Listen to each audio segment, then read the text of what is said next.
Assalamualaikum warahmatullahi wabarakatuh. Salam sejahtera untuk kita semua. Perkenalkan, saya Utari Aisyuninawar, mahasiswa jurusan Manajemen Universitas Siber Asia.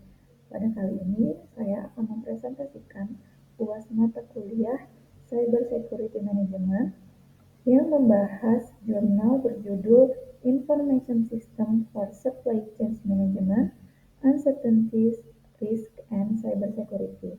Jurnal ini ditulis oleh Andriy Boyko, Vira Chandrik, dan Olha Boyko, diterbitkan oleh Prosedia Computer Science pada tahun 2019. Pada bagian abstrak, tujuan penelitian. Penelitian ini meninjau peran sistem informasi dalam mendukung supply chain management, khususnya dalam mengelola ketidakpastian, risiko, dan keamanan cyber. Tujuan utamanya adalah mengidentifikasi strategi efektif untuk mengatasi tantangan SCM di era digital. Metode penelitian yang digunakan dalam jurnal ini bersifat kualitatif, dengan data dari berbagai perusahaan manufaktur. Pada bagian latar belakang, manajemen rantai pasok atau Supply Chain Management atau sering kita singkat dengan SCM telah mengalami transformasi signifikan dengan adopsi sistem informasi digital. Meskipun teknologi ini meningkatkan efisiensi dan visibilitas, kompleksitas yang meningkat juga memperbesar exposure terhadap ketidakpastian dan risiko cyber. Faktor-faktor seperti globalisasi, ketergantungan pada pihak ketiga, dan integrasi teknologi menambah kerentanan terhadap serangan cyber. Definisi SCM, manajemen rantai pasok adalah pengaturan, perencanaan, pengendalian, dan realisasi aliran produk mulai dari perancangan dan pembelian hingga produksi dan distribusi ke konsumen akhir sesuai dengan kebutuhan pasar akan efektivitas biaya. Ada 6 area utama dalam SCM, yaitu produksi, pasokan, lokasi, persediaan gudang, transportasi, dan informasi. Peran sistem informasi ini dirancang untuk mengotomasi dan mengelola semua tahap pemeliharaan pasokan organisasi dan mengendalikan seluruh distribusi produk dalam organisasi. Pada gambar tersebut bisa dilihat tahapan SCM, dimulai dari perencanaan permintaan, kemudian dilanjut ke pengadaan bahan, dilanjut ke bagian produksi, distribusi, hingga ke layanan akhir untuk dijual. Pada gambar berikut juga bisa dilihat proses dari SCM. SCM adalah proses kompleks yang mencakup koordinasi antar departemen maupun antar perusahaan. Proses ini membutuhkan sistem informasi yang andal agar semua aktivitas berjalan selaras, efisien, dan minim kesalahan. Kemudian dalam jurnal ini juga dibahas keuntungan implementasi SCM menurut IMF dan Forrester Research. Itu ada 5. Pertama, mengurangi waktu pemrosesan pesanan hingga 40%. Kedua, mengurangi biaya pembelian hingga 15%.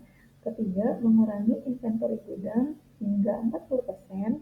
Keempat, menurunkan biaya produksi hingga 15%. Dan terakhir, meningkatkan profitabilitas hingga 15%.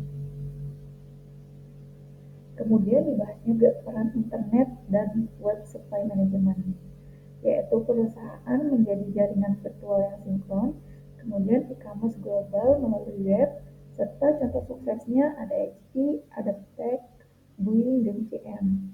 Dari segi penghematan biaya hingga ratusan juta dolar. Sumber ketidakpastian dan risiko cyber, ada akses code yang tidak terbatas, sistem yang tidak diperbarui, infrastruktur jaringan tak terkelola, serta serangan melalui email bisnis dan perangkat IoT. Jenis-jenis ancaman cyber dalam SCM. Yang pertama ada PIA, itu adalah aplikasi yang tidak diinginkan seperti ekstensi browser jahat. Kedua, Trojan, contohnya dropper, loader, spyware.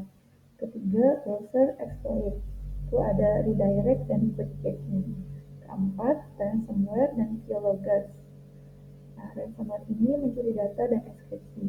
Kelima, email fraud adalah kompromi email bisnis untuk penipuan transfer dana. Ancaman cloud dan DevOps. Pertama dari ancaman DevOps terlebih dahulu, yaitu jenis-jenisnya sistem terbuka seperti Docker, MongoDB, dan Elasticsearch. Akses terbuka tanpa autentikasi sehingga berisiko tinggi serangan enkripsi dan pengambilan data. Kemudian ancaman cloud, shadow IT dan perangkat tidak dikelola. Kemudian ada 20-40% infrastruktur tidak terpantau secara manual dan potensi menjadi celah serangan besar. Karakteristik ancaman IoT. Pertama, banyak perangkat tidak diketahui keamanannya. Kedua, jaringan diperbarui sehingga rentan terhadap eksploitasi. Ketiga, tanggung jawab keamanan tidak jelas setelah proyek selesai.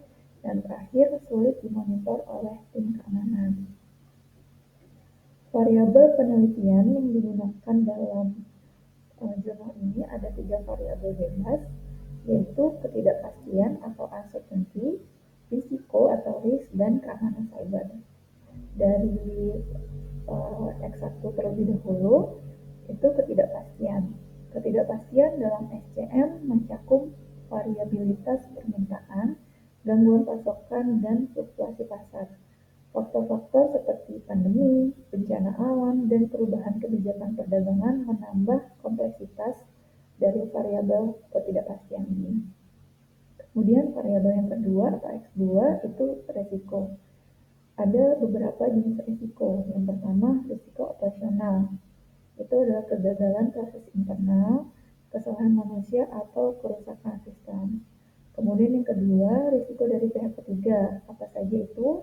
Contohnya ketergantungan pada pemasok atau mitra yang mungkin memiliki kontrol keamanan yang lemah. Ketiga, risiko dari segi teknologi. Contohnya kerentanan dalam sistem TI, termasuk perangkat lunak usang atau yang tidak diperbaharui. Kemudian X3-nya, variabel ketiganya adalah keamanan cyber. Keamanan cyber dalam SCM fokus pada perlindungan terhadap data sensitif, yaitu seperti informasi pelanggan, desain produk, dan data keuangan. Kemudian sistem operasional terdiri dari perangkat lunak manajemen sampai pasok, sistem ERP, dan infrastruktur TI lainnya. Kemudian dari segi perangkat IoT, sensor dan perangkat yang terhubung yang dapat menjadi pintu masuk bagi penyerang.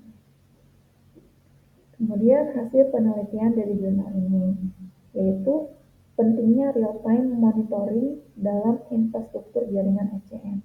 Yang harus dilakukan perusahaan adalah melakukan inventarisasi otomatis perangkat dan sistem, menguji kebijakan segmentasi jaringan, dan mengidentifikasi serta memblokir jalur kebocoran data. Kemudian kesimpulan dan rekomendasi dari jurnal tersebut. Pertama, kesimpulan terlebih dahulu, SCM menghadapi tantangan signifikan terkait ketidakpastian, risiko, dan keamanan cyber. Peningkatan kompleksitas rantai pasok dan keuntungan dan ketergantungan pada pihak ketiga memperbesar permukaan serangan. Sementara banyak organisasi atau perusahaan belum memiliki kontrol keamanan yang memadai. Lalu apa saja rekomendasinya dari kesimpulan tersebut? Pertama, implementasi keamanan berbasis risiko, yaitu melakukan penilaian risiko secara berkala dan menyesuaikan kontrol keamanan berdasarkan tingkat risiko. Kedua, penguatan keamanan pihak ketiga. Mengembangkan kebijakan keamanan yang jelas untuk pemasok dan melakukan audit keamanan secara rutin. Ketiga, peningkatan visibilitas rantai pasok dengan cara menggunakan teknologi seperti AI dan blockchain untuk meningkatkan transparansi dan pemantauan secara real time. Keempat, pelatihan dan kesadaran tentang keamanan. Itu meningkatkan agar kesadaran karyawan meningkat dan mitra tentang praktik keamanan cyber terbaik. Kemudian terakhir, pengembangan rencana respon insiden, yaitu mempersiapkan dan menguji rencana respon terhadap insiden cyber untuk meminimalkan dampak. Terima kasih. Sekian presentasi dari saya. Mohon maaf bila masih terdapat banyak kesalahan. Wassalamualaikum warahmatullahi wabarakatuh. Salam sehat untuk kita semua.